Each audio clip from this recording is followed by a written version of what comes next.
Salut tout le monde, qu'allons-nous faire pendant que les batteries chargent? Bon, j'en ai encore plein, je pourrais rouler direct. Et peut-être encore un peu tôt, il fait encore nuit, tout est encore givré dehors. On va donc profiter pour vous parler de quoi? Là les mecs se disent, mais attends, on a le titre, n'oublie jamais que le titre, moi je le mets après. En fonction de ce qu'il y a dans la vidéo et pas autrement. Je vais vous montrer quelques nouveautés Elsass RC Body. N'oubliez pas d'aller voir le site Elsass Body RC ou la page Facebook. Ils ont des photos de tous leurs modèles. Ils ont un tableau avec les dimensions. Ne vous focalisez pas uniquement sur l'anthrax. N'oubliez pas que l'anthrax est variable d'une carreau à l'autre. Tu peux découper 1 ou 2 cm plus ou moins devant. Tu peux tricher. Il y a aussi la playlist Elsass RC Body ici où on met les carreaux sur plusieurs véhicules. Il y a les photos des utilisateurs qui sont balancées sur Facebook, sur le groupe, etc. Et pour vous montrer qu'on peut faire avec un minimum d'imagination un maximum de choses sur ces carreaux. On va commencer par les petites. Les fans de Mini, n'oubliez pas que il y a le Slash 1.16, il y a un petit Monster 1.16, enfin c'est 1.16 chez Traxxas, donc c'est l'Anthrax de chez Traxxas.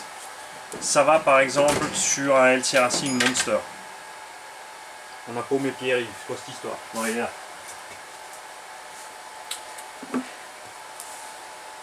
Alors, on a ici un Anthrax d'à peu près 180 mm.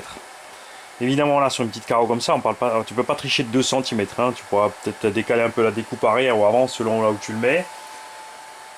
Le Slash là c'est une taille assez spécifique, donc il faut vraiment un engin de taille équivalente. Est-ce qu'on pourrait mettre ça sur un pancar, un 12e? Tiens. Un pancar avec une carreau incassable. On dit incassable, évidemment, c'est pour exagérer le terme renforcé. C'est jamais incassable. C'est certain. Donc, petit masseau réflexe. C'est trop petit, je m'approche. Tiens, je viens par là. Tu vois? Attends. Luc il nous a dit mets-le à l'envers, ça ira mieux. Regarde. Tu vois? Ça ira bien là-dessus. Ce qu'il faut voir après, souvent sur les carreaux, c'est la largeur. Là, quand on va braquer, ça va peut-être frotter un peu si la carreau est montée basse. Tu peux tricher parce que on a un peu de marge. Tu peux couper un peu plus sur les machins là. Après, c'est renforcé, donc c'est pas catastrophique si ça frotte, surtout pas sur les mini. Un peu de bruit en roulant, mais c'est à toi de voir. C'est à toi de voir. Vous savez, évidemment, il y a toute une gamme de coques chez Elsass aussi. Celle-là, par exemple, se monte sur du buggy 1.8. Oh, un VS2.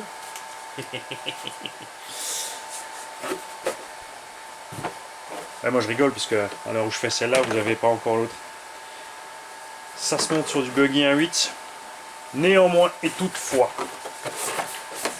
on va y arriver. Tu vois, si tu te mets pile dessus, l'Anthrax, ça va pas. Mets ta ligne sur l'avant, à l'arrière, tu découpes un peu plus loin. De toute façon, tu vas te poser ici, par exemple, avant la tourelle. Un petit poil comme ça, tu vois. Alors, soit tu découpes devant et tu te mets devant la tourelle, soit tu enlèves l'aileron, tu passes derrière. C'est ce que nous on fait en général ici. C'est qu'on passe de l'autre côté. Soit on utilise le support d'aileron pour aller se fixer là. On enlève une des deux fixations, ce qui nous permet de pivoter. On met 2 plots de carreaux ici, type truggy à l'avant. Tu peux en mettre ici, bien sûr, devant et derrière. Ça c'est pareil, il faut un petit peu de débrouille. Tu te trouves des plots de carreaux, par exemple l'armoire ou autre, que tu peux visser sur ta tourelle. Ou un système en espèce de corne. RPM fait ce genre de choses. Il faut fouiller un petit peu dans les catalogues des marques.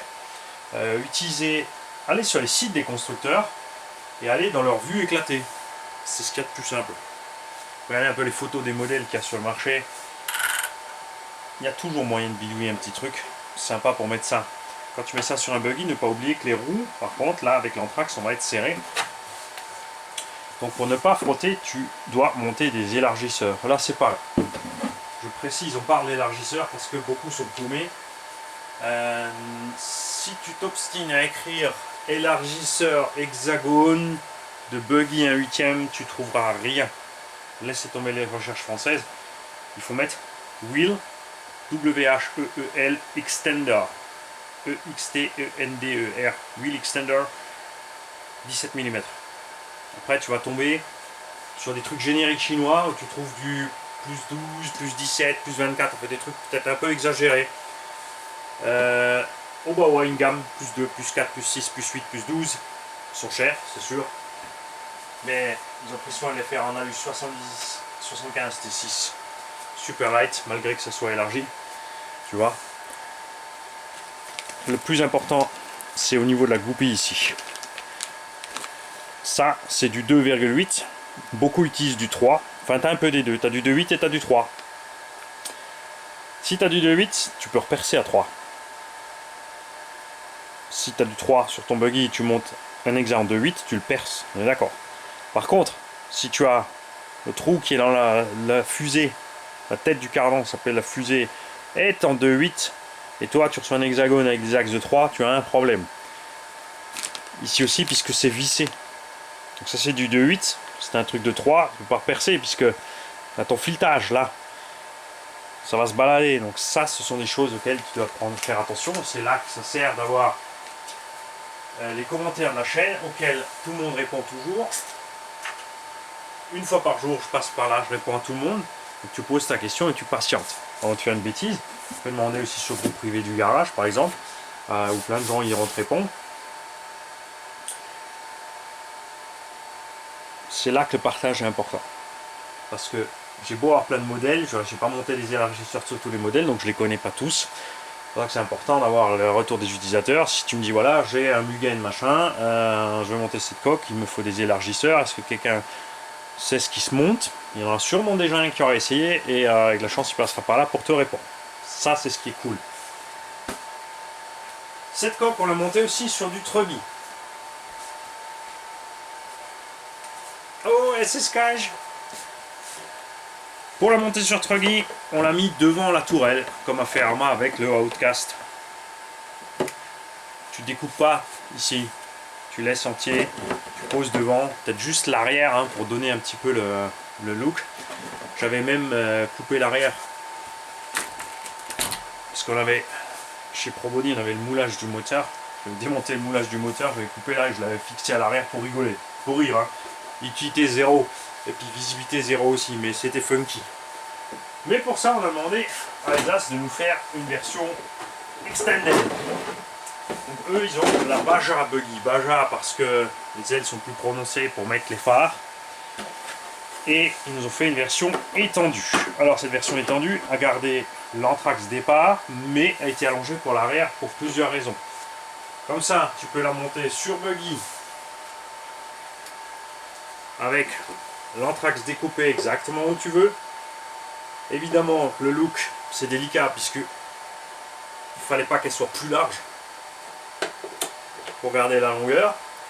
Et tu peux aussi la mettre sur Truggy en mettant l'anthrax au bon endroit. Là aussi, tu peux passer un ras sur la tourelle. Ça passe un ras sur la tourelle. L'aileron, tu le démontes et tu peux refixer l'aileron là derrière, tout simplement. Je sais que là, ça a l'air bizarre parce que c'est une forme complète. C'est là où beaucoup d'entre vous ont des problèmes avec l'imagination. Ne comprennent pas la chose. Il faut le voir une fois que tu as tout découpé. Une fois que tu as enlevé tes passages de roue, tes bas de caisse, tracé là où tu veux couper, comme dit, pas forcément là, tu vas peut-être partir par là derrière. On n'est pas dans le scal, hein. Tu vois, ça n'existe pas en vrai, c'est une chimère, un Truggy. Donc de toute façon, tu fais comme tu veux. Même sur les grandes, hein, il y en a qui font ce qu'ils veulent. Tu ne peux pas les utiliser sur la route parce qu'il y a le contrôle technique et les mines, mais ça s'arrête là.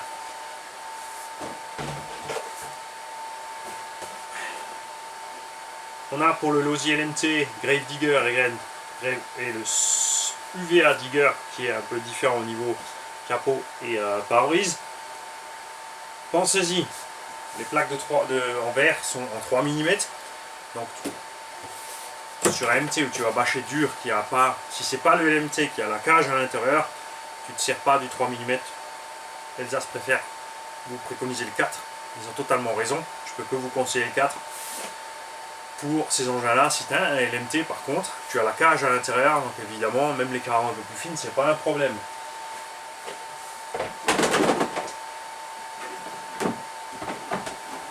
Je suis pas fan, vous savez, des carreaux type SC compétition, ce genre-là, qui sont hyper plates. Ils ont complètement cassé la ligne de ce qui faisait les beaux shortcuts pour faire les espèces de flow tech et fusion et je sais pas quoi. Mais il y en a qui aiment. Donc tout à fait normal qu'on les a aussi. Là maintenant on a le Losi SCT 3.0. Tu vois, quand il est posé en bas, il est à peu près là. La carreau doit être fluide. On a quelques découpes aérodynamiques dedans pour permettre à l'air qui s'engouffre dans le capot de se servir du pare-brise comme aileron avant pour garder le nez, pour pas décoller. Et une découpe à l'arrière pour que l'air qui se soit engouffré par les côtés, ici par le dessous, puisse s'échapper. À l'arrière c'est pareil. Là je sais que je l'ai monté vachement haut parce que je voulais un look type Baja. Et pour pas flinguer ma caisse, mais en gardant le look, j'ai pris celle-là, chez Elsa CRC. Pareil, tu vois, on sera relativement bas, on a les ailes quand même bien marquées parce que je veux du gros débattement. Je vais pouvoir y faire ma découpe ici pour le pare-brise. Une découpe à l'arrière pour sortir l'air qui est là-dedans. N'oublie pas aussi que chez Alsace, les moules sont évolutifs. Donc au fur et à mesure que leur technique de moulage plastique s'améliore, ils augmentent les détails sur la carreau. Il y aura encore des prises d'air ici sur le devant. Tout ce genre de choses.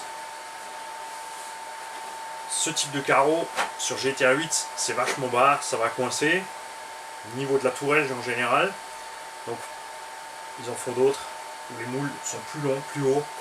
La jupe est bien tirée pour monter sur les GT pour ceux qui veulent se faire des petits shortcuts de piste. Pour aller chercher un petit peu la bagarre. Je rappelle que le gros avantage des grosses ailes là qui dépassent et qui couvrent les roues protège l'essieu des impacts. Ça c'est clair. Et voici donc les nouveautés à proprement dit, puisque beaucoup on l'entendait en 1/10. La Porsche. Tu n'auras pas le droit d'utiliser l'Eurocop Tamiya. Ils vont bouder. Ils ne savent pas encore pourquoi, mais ils vont le faire. Parce qu'ils ont un règlement, il ne faut surtout pas bouger de là. C'est pas une coque T2M, c'est pas une coque Tamiya, tu es exclu. C'est le problème des challenges monomarques. Je comprends que ça resterait sur le châssis, que tout le monde ait le même équipement. Ça c'est génial, n'est-ce pas, Vince Kibash et tout le club du SAM 68 et le Sungo Mini Z, parce qu'ils vont pouvoir s'éclater. Les TT01 sont prisés par les clubs souvent aussi pour faire rouler les petits. C'est solide, ça résiste aux touchettes les uns les autres. C'est pas fait pour faire du stock car évidemment, mais si tu colles encore ça, tu vois, parce que c'est tellement balèze ça, que tu n'as même pas besoin de mettre les mousses tout autour pour protéger la voiture. Ça devient une espèce de monobloc à conduire. Vachement sympa, pour tous les autres aussi évidemment. En plus, la ligne a bien été respectée. Ceci est un des moules primaires. Les suivants seront évidemment au fur et à mesure de plus en plus détaillés. C'est pour ça qu'on a aussi enfin en 360 mm, enfin de 360 à 370, la grande. Et les détails y sont, les kikis. Regarde, ils ont bien fait l'entrée du capot, puisqu'on a malheureusement des carreaux d'origine qui sont devenus plus fines qu'avant. Les premières montures que j'avais de ces carreaux étaient vraiment solides. Et les dernières qu'on a reçues, complètement fines en bas et devant, elles sont cassantes partout. Pour ceux qui cherchent les performances, évidemment, ça ira jamais. Parce que on pèse. C'est pas la peine que je le pèse maintenant parce qu'on a tout le moulage complet avec et on n'a pas découpé les roues. Mais voilà. Bon là, elle est magnifique. J'ai une GTB ici. métallique, ça va l'air merveille dessus. Bien sûr, tu vas me dire, ah bah attends, tu as la Serpent. Ouais, mais la Serpent, je vais transformer en Subaru. Je vais pas m'amuser à faire un fromage avec ma carrosserie. Donc ça, tu vois, sur le GTB. Et justement, là, si tu veux passer en version rallye, ça te fera pas mal. C'est surtout pour les rallyistes, on va dire, plus que pour les GTTistes. Quoique nous, sur le circuit, quand on roule parking, les GTTistes, c'est pas plus mal aussi d'avoir ce genre de carreau. En plus là, en noir, c'est totalement magnifique. On mettra évidemment l'aileron dessus, et tout ce qu'il faut. Hein, a été prévu précisément. Les ailes en devant, tu vois, sont tirées un tout petit peu plus hautes pour qu'on ait de la marge pour le passage de roue. Ça plaira pas à tout le monde. Moi, ça me plaît parce que j'en ai besoin de ça pour passer mes Jetco. Et là, voilà enfin la version pour Reaper et MT2 de la Caro du Seine Reaper, légèrement modifiée, un tout petit peu affinée. Toujours évidemment avec la marque de fabrique Alsace, le renfort de benne pour pas avoir cette benne qui banane à l'arrière, comme on l'a vu sur trop de carreaux. Elle est tirée très longue puisque c'est fait dans les grandes plaques pour le X-Max. Pensez-y aussi, certains ne comprennent pas la corrélation des prix entre les petites et les grandes, et les toutes petites et les moyennes, parce qu'en fait, deux tailles de plaques, tu as les plaques moyennes et les grandes plaques. Donc tu as un prix et un autre. Même si la carreau est plus petite dans la plaque moyenne, ça va quand même coûter la plaque moyenne pour la faire. Donc ils y travaillent aussi à améliorer le procédé, être plus économique sur la fabrication, plus écologique, moins de pertes, tout ça. Ils s'y bossent dur les mecs, ça prend du temps aussi. C'est vrai que évidemment ce sont des artisans, donc il y a un délai de fabrication, tu commandes et tu attends sagement ta carreau. C'est normal, il ne faut pas tout avoir tout de suite. Je tiens à préciser, c'est très important. Ça, c'est une demande spéciale de Mani. Eux, ils vont la faire en noir, en 4 mm, parce qu'ils n'ont pas les plaques vertes en 4 mm. Parce que sur les gros MT comme ça, ils ne sont pas trop confiants dans le 3 mm. Mais, moi j'ai ici l'X-Max que j'avais préparé pour le Gymkhana, donc plus typé piste, et avec les SC Viper de chez Louise là pour la prairie. Elles sont un tout petit peu plus grandes, sont à peine plus lourdes, donc ça ira bien.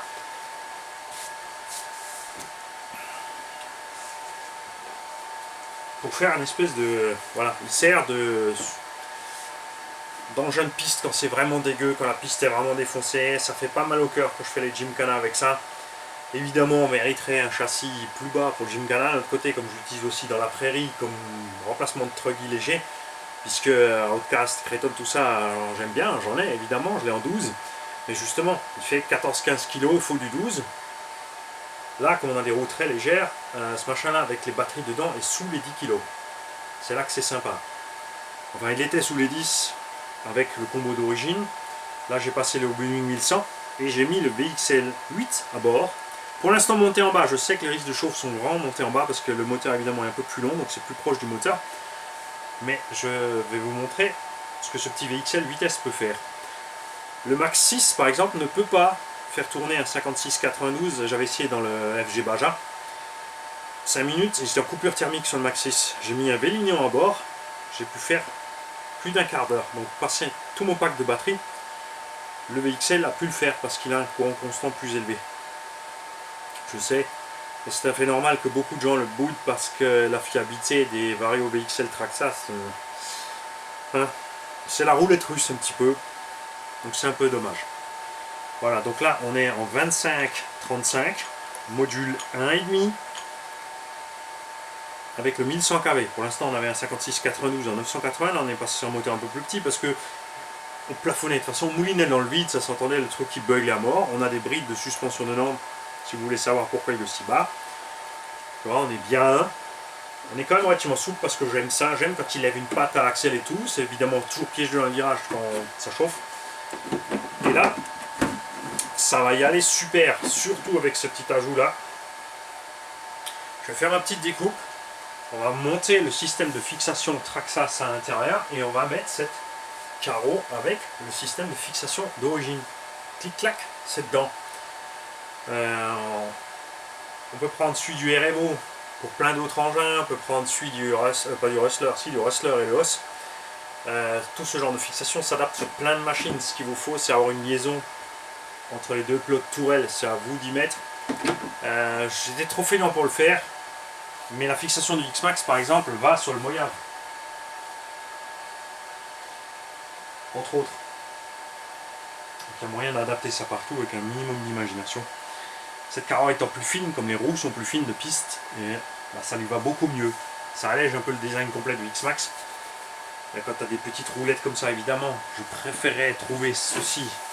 Alors si jamais un fabricant nous sortait ça, parce que là on est en 160 mm, mais on va dire en 190, avec le double de la largeur, on ne veut pas forcément de la taille d'origine, hein. On n'est pas obligé d'avoir du 190 par 100, pour que ce soit bien, mais voilà. Donc ceci, c'est une demande spéciale pour moi, parce qu'ils savent très bien que si tu mets ça sur un MT, quand tu vas te retourner avec le 3 mm, ça va quand même se déformer, ça va se plier. Mais moi je vois ça bien parce que c'est relativement léger, le Reaper est pas trop lourd. Ça évitera aussi de péter les plots de carreaux du Reaper, etc. Donc même sur un Reaper, ça pourrait être sympa. Je sais, j'ai mes écrous roues bleus parce qu'ils n'existent pas encore en vert, pas de panique. On y vient là.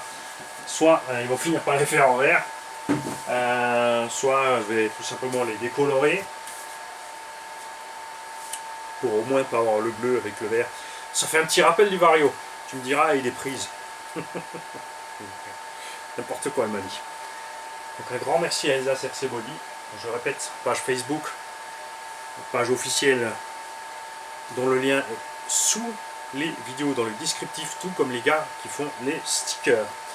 Dernièrement, j'ai rigolé, c'est pas pour me moquer, c'est juste marrant, c'est pas de la moquerie. Sur le groupe privé du garage, quelqu'un a demandé si on connaissait quelqu'un qui faisait de la personnalisation de stickers. Et ce groupe privé du garage, quand même, je présume que tu regardes un minimum les vidéos et que tu es fan, c'est pour ça que tu es dans le groupe privé du garage. Et le lien de Little Car Addict et de Cool Sticks sont précisément sous les vidéos. C'est une petite manchette rigolote, sympathique pour l'utilisateur. Je l'avais signalé évidemment sur le groupe, il a bien sûr pas mal pris puisque le groupe est fait pour les gorées, je le rappelle. Si tu es sensible, tu vas pas, tu nous laisses tranquille. C'est fait pour les cochons de la RC. Voilà. Sinon il y a le groupe public.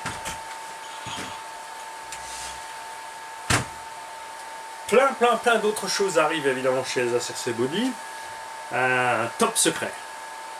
Je vous dirais rien du tout, zéro nada. Ceux qui me connaissent savent que c'est peine perdue d'essayer. Donc je vous invite à faire pareil. N'essayez pas. Moi je leur ai confié, ça je peux vous dire, une Golf 5, un 10e pour étoffer un peu la gamme indice. N'oubliez pas que vous êtes tous libres, après les avoir contactés, de leur envoyer une carrosserie. Alors attention, il ne faut pas qu'elle soit peinte. Hein. C'est une carreau d'origine, style pré-peinte Traxxas ou autre, il n'y a pas de problème, ça tient. Par contre, si c'est une peinture qui a été peinte à l'aérosol ou par l'aérographe, pour le moulage, ça va poser problème. Donc libre à vous tous d'envoyer des carrosseries pour faire le moule. Si quelqu'un touche en moulage, ou sait faire un moule ou désigner, genre, si tu sais dessiner toi-même une carrosserie, si tu prends une boule de plâtre et que tu en sors une carrosserie de l'autre côté, c'est possible aussi. Donc tu peux leur envoyer et ils peuvent te faire ta carreau. Ensuite tu récupères ta carreau plus une carreau renforcée au prix du matériel brut. C'est quand même sympa parce que tu leur permets du coup de faire le modèle pour la gamme. N'hésitez pas aussi à faire, n'oubliez pas, le moulage de vos vitres, enfin moulage. Tu prends ton scotch papier pour la peinture de la maison, t'en mets dessus, tu traces au feutre, tu fais tes vitres, tu fais tes gabarits de feu, tu colles tout ça sur une feuille. Tu peux, parce que le problème de la photo, ça va être les angles, donc il est impératif de tracer un carré noir de 1 cm par 1 sur la feuille. Prends la photo, si tu peux le scanner, tu le scannes. Si tu peux l'envoyer carrément, hein, tu l'envoies, tu le plies, tu envoies ça à Little Car Addict ou Cool Sticks. Et ça leur permet d'avoir les gabarits pour les suivants, tout simplement. Little Car Addict, c'est comme ça tout un catalogue de feux, de phares, de machin.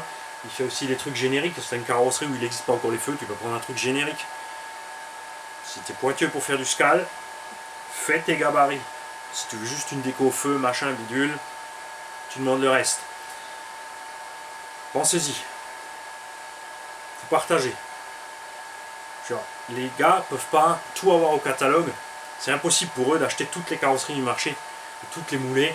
C'est impossible pour les gars qui font les stickers d'acheter toutes les carrosseries, de faire des films, des stickers, des machins dessus. Derrière, point de vue investissement, même si derrière tu vas me dire oh, ils peuvent revendre la carrosserie derrière, ouais, mais genre, il faut tout acheter, il faut tout revendre, plus le travail à faire, les clients à fournir, etc., etc. À un moment, ça ne va plus. Ce n'est pas possible. Donc, travaillons tous ensemble. Hein, on donne un petit peu, on reçoit un petit peu, c'est normal, ça c'est cool. Il y a évidemment des gens qui vont dire ouais mais moi j'envoie ma carreau, frais de retour gratuit, carreau gratuit, sticker gratuit, etc. Non, ça marche pas comme ça. Moi je partage toutes les carreaux qui passent ici avec Elsace, toutes celles qui veulent, qui leur plaisent. Il y en a qui leur plaisent pas, ils ont pas envie de le faire, je le fais normal. Ce sont des artistes. Hein, les artisans ils font ce qu'ils veulent, ce qu'ils ont envie, c'est tout à fait normal. Parce que les autres, c'est les petits chinois, eux ils reproduisent tout. Ça continue, c'est nous qui vont reproduire. Non, nous ils vont nous éliminer, pas besoin. Taille de vêtements bizarres, à dégager. Salut tout le monde.